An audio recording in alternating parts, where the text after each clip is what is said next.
Welcome to part 5 of our series, Creating Community. We are thinking about 9 things over 9 weeks that are going to help shape and inform some of our thoughts around creating community, who we are together, our parts and how we play them individually within that, how we interact within our community, how we look to extend our community, to grow it, to see other people become a part of it, things that are important to us in that. And so I hope you are enjoying this conversation. I hope you are enjoying hearing from some other people. We're going to do that again today. Bernie is going to share some thoughts with us. She's going to answer the 5 questions for us this week, and that is coming up next. And then once we have heard from Bernie, you will have me back again, and I'm going to share some thoughts on this week's topic, which is giving your money away. Everybody's favorite thing, right? Give your money away is such a massive part of the identity of the community that we are creating, and there are some reasons for that I want to get into. But first, we need to hear from Bernie. I am biased, obviously, I'm supposed to be, but the ever beautiful, the ever brilliant Bernie is going to answer some questions for us now. So engage with that, switch on, and look forward to what Bernie has to say.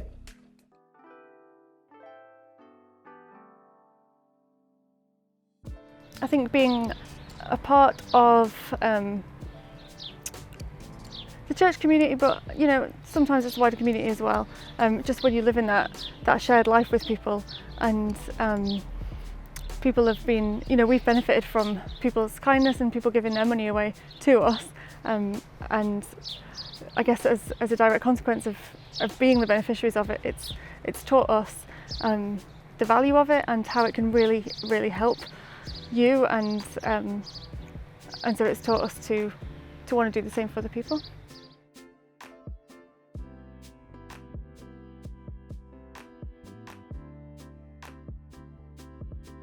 Jesus actually just seemed to talk about money quite a lot, so you don't have to guess what he thinks we should do with it. And one of the biggest challenges is obviously he just kind of really wants to know that you would give up everything to follow him. And I don't know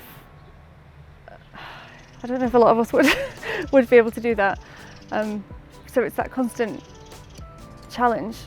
Every time you're giving money away, you're I guess it's internally showing that obedience and wanting to choose Jesus over maybe other things that you could do with your money.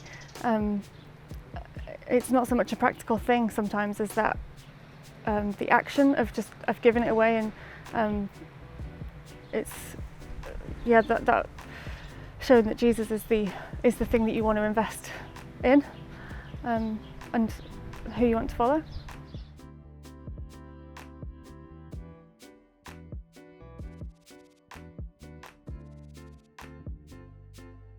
I think control for me.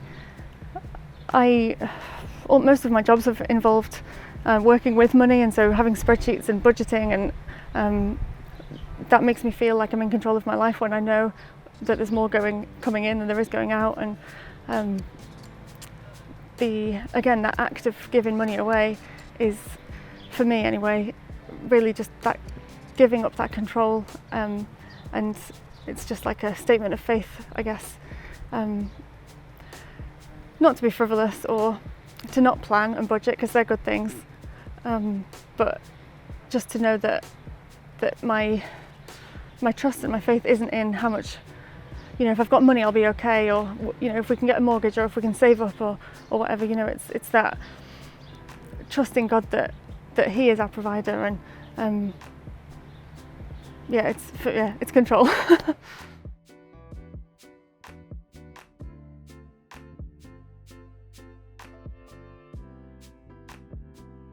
We all the time really, it's budgeted in, so monthly and weekly there's different things that go out to different places, and it's always it's kind of the same as rent and electric and all of those other things that go out. It's a budgeted thing. It's not just something that if there's any money left at the end of the month we would give it away, because that would never happen. You'll always find something to spend your money on, just an extra Chinese. So yeah, it's a budgeted thing every week, every month, so that we know that it does and will happen. Yeah. I guess there's those extra bits that come up every now and again as well that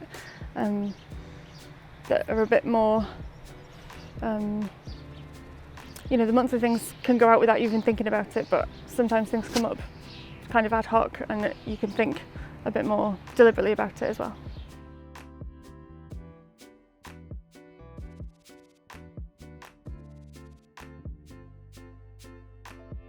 Again, Jesus is quite clear about money in the Bible and about helping people, and if we can give our money away to feed people and to clothe people and to make other people's lives better, we should definitely just do that. I also think something happens when you give money away. If you were to make a financial investment in something, you'd have an interest in what happens there, and I think that when you give money away to a person or to a cause, you care about that thing. So I think it's important to do that, and you care about the thing that you invest in. That was great. Again, I'm biased, but it was great, and I hope that is helpful to us. I hope we are engaging with some of these thoughts as we learn from each other, we share some ideas together. I know it's not everybody's favorite thing to be on camera, but I think we are really benefiting from hearing from other people and some of their thoughts and how that is influencing our ideas and how we work some of this stuff out together. So thank you, that was great. I want to share some of my thoughts with us around giving your money away. And if you have a Bible with you, then it's going to be helpful for you to get to 1 Timothy chapter 6. So right at the end of 1 Timothy, we're coming kind of right towards the end of your Bible. So if you're not sure where to start at the very end and then work kind of backwards until you get to 1 Timothy chapter 6. And 1 Timothy is a letter to Timothy from Paul. So the dynamics of that relationship. So Paul is an apostle in the faith. He's, I guess you could imagine it, a little bit further along in his experience in his life, in the things of his faith, and Timothy is kind of his protege. He's kind of the person that Paul is inputting into, he is mentoring, he is working with, he is advising, he is shaping some of his interactions. So as Paul functions with a number of churches and kind of overseeing them and shaping them and how they work and all that kind of fun stuff, Timothy is charged with pastoring people. And so in these interactions, this is Paul giving some theology, some encouragement and some instruction to young Timothy as Timothy is involved in pastoring the people that he is responsible for. And within that, kind of as this letter is being wrapped up, there's some very specific instructions to Timothy for rich believers. So that's kind of where we're at, the layers in this lasagna, that's where we are. So that's what we're going to read. That's some of that places that in a time and in a place. That's what we're going to read. And I'm going to read verses 17 to 19. So 1 Timothy chapter 6, verses 17 to 19. Remember, specific instruction for rich believers. That's going to be important. This is what it says. As for the rich in this present age, charge them not to be haughty or proud, nor to set their hopes on the uncertainty of riches, but on God, who richly provides us with everything to enjoy. Verse 18. They are to do good, to be rich in good works, to be generous and ready to share, thus storing up treasure for themselves as a good foundation for the future, so that they may take hold of that which is truly life. There is a lot there. And we start with, I guess, because you're either going to tune in or tune out to this, depending on how you feel. And I think it's important for us to understand that we collectively are rich. And if you follow Jesus, this instruction can be applicable to your existence. You are a rich believer, you are a rich follower of Jesus. Now, I know when we compare ourselves to Jeff Bezos, or we look at Elon Musk, or whoever your contemporary point of reference for wealth is, you kind of can scoff and go, well, I'm not rich. I live month to month. There's still things that I can't afford. There are things that I don't want to do. I accept that, I understand that, but I think it's helpful to see that we are rich. And I don't mean necessarily in the way that respectfully grandma or whomever wants to make you feel better and go, but look all the nice things that you have. I mean literally, in money we are rich. When we think about the other 7 billion people that occupy the face of the earth, we are doing okay. If you are watching this communication on any sort of device, that places you in a high percentile of wealth in the world. If you are confident that you'll have food today, that again increases the band that you sit in. If you have shelter, that bumps you up another point. If you have clothes that you own that you are not wearing, so you have more than one set of clothes, that again bumps you up another band. And the point here is not comparison, but exactly to release ourselves from the pressure of, well, I'm not rich, so I'm not listening. We are rich, and so we have to listen. We are charged with the responsibility of thinking about what we do with our money. And I want in part to remind us that what we are to do with our money is give it away. Yes, we are to be good stewards. No, we are not to be reckless. This also is not formulaic. This is not me teaching and telling us, give your money away and God will bless you. Give your money away and then you've got an open hand and you're ready to receive more. That this is not the conversation that we are having. This is also not me saying, give me your money. There are things that we do as communities that it's helpful and beneficial to have shared resources. I obviously direct personally and directly from, if you choose to give to our communities, that pays my wage. So there is an obvious conflict of interest in that. That's also not what this conversation is. This is talking about those of us who are rich, which again, as I've said, I believe we are. We have a duty to give our money away, not as a savings scheme, not as deferring our guilt or our poor behavior, not as a way to get rich, through trying to circumvent principles of heaven, not through those things, but it's a conversation about who we are. This is not about, hey, you know that new Range Rover you want? Well, here are 7 things from the Bible that nobody's taught you that will give you that Range Rover by next weekend, or how to improve your postcode, or how to whatever, any of that nonsense. That's not what we're doing. I believe that we are rich, and so I believe that we have a responsibility to give our money away. And some of where those ideas come from is 1 Timothy chapter 6 verses 17 to 19, because I think there are some things that are happening here that are helpful for us to shape some of those ideas. And this is what my notes are going to help me, hopefully help us to understand, and we need to set that up and work our way through some of those layers. So a contemporary equivalence of what we have just read would be rich people give your money away. And so as rich people with money, often our response is why? And not because we don't want to give our money away, but we want to be effective in giving our money away, or we want to be good stewards with the things that we have, or we want to be responsible adult human beings and be aware of the consequences of doing that. And so by doing so, you build a good foundation. That's the language that we hear, a good foundation for the future, to take a hold of life that is truly life. That's what the verse says. So what does that mean?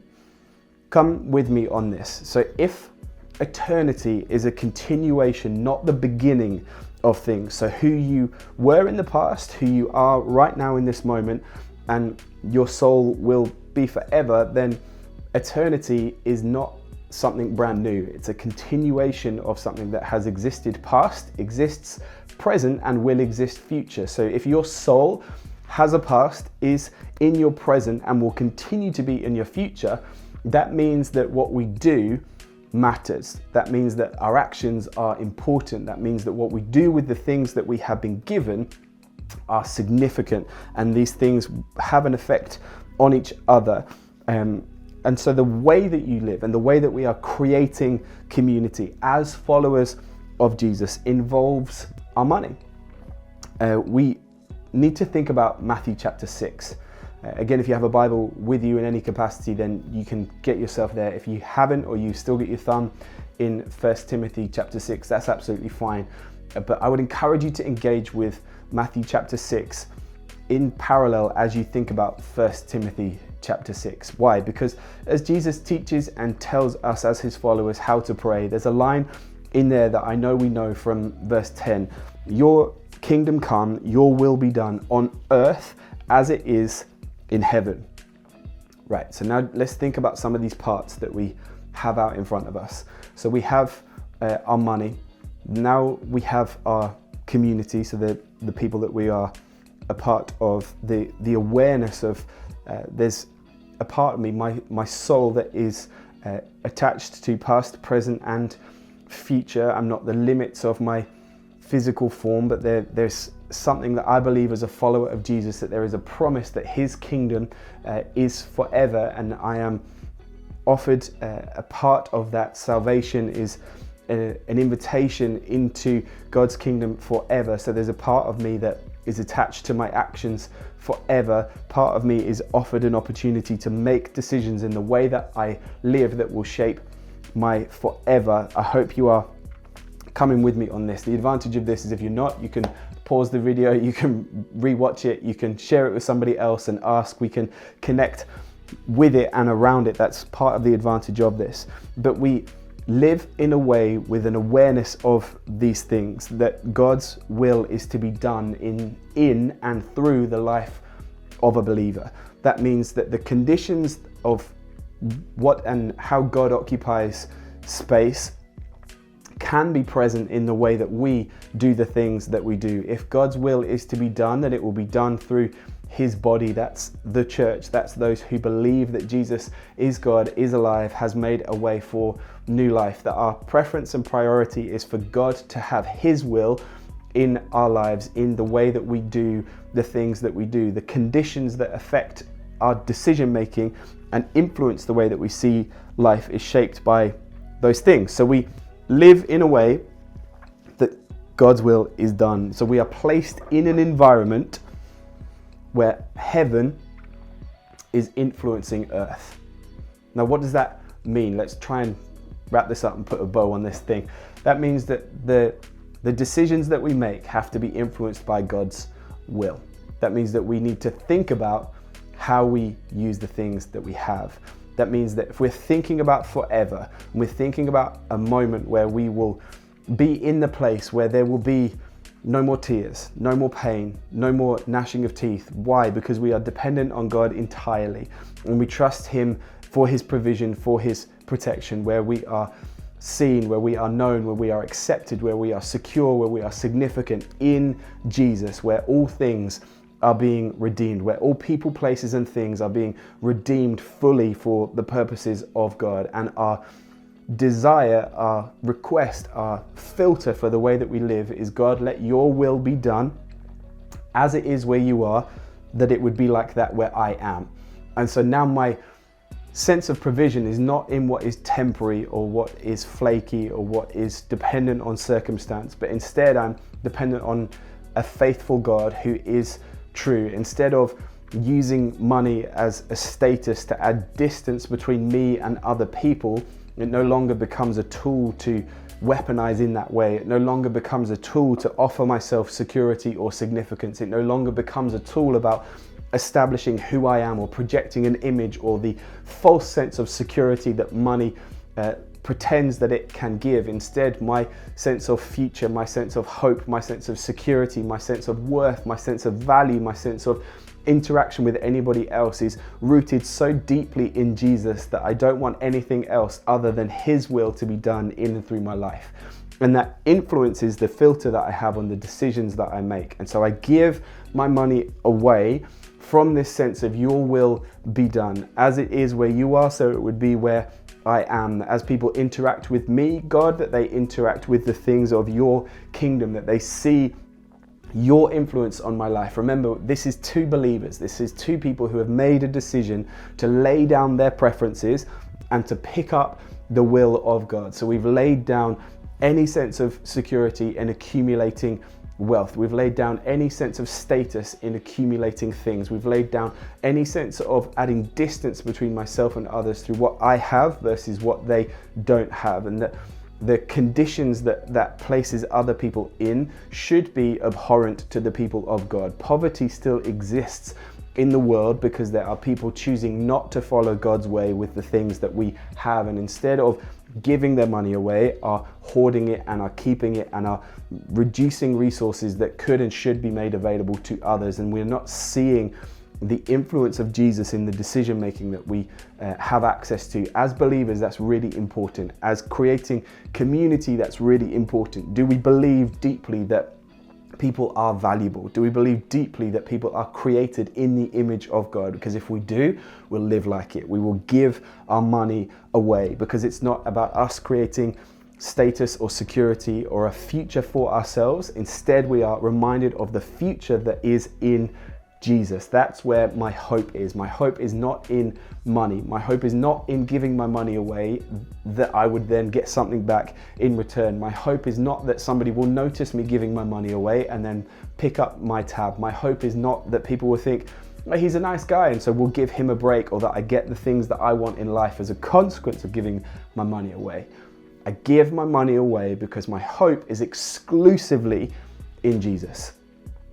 There is no one, nowhere, and nothing else that gives me the security of a future that Jesus does. That's not the promise of getting my own way. That's not the promise of a good return on an investment. That's not the promise of good stewardship. There are conversations to be had about those things, but the core and the essence of why we give our money away is to reflect the kingdom of God. That we are dependent on Jesus for the things that we need, not ourselves, not my ability to hoard, not my ability to store, not my ability to siphon things off, not my ability to create a little separate pot for myself somewhere. But God uses through his word this language that we understand. Let me read this again from verse 18. So the four things that we as rich believers are to do. We are to do good. We are to be rich in good works. We are to be generous and ready to share. Verse 19, this is really interesting to me. Thus storing up treasure for themselves as a good foundation for the future, so that they may take hold of that which is truly life. Giving your money away is an opportunity to take hold of what is truly life. An invitation to live in a way to see the things of God reflected in your everyday. Not deferred or delayed, but heaven comes to earth when you give your money away, because it's a dependence on Jesus. It's a reflection of the environment that you've been placed in. We are in the environment of the things of God, not of the things of anyone, anywhere, or anything else. And in that environment, I am confident that Jesus is who he says he is, that he is God and that he is alive. If those things are true, which I believe they are, for clarity, that changes the way that we live, and that changes the way that we create community.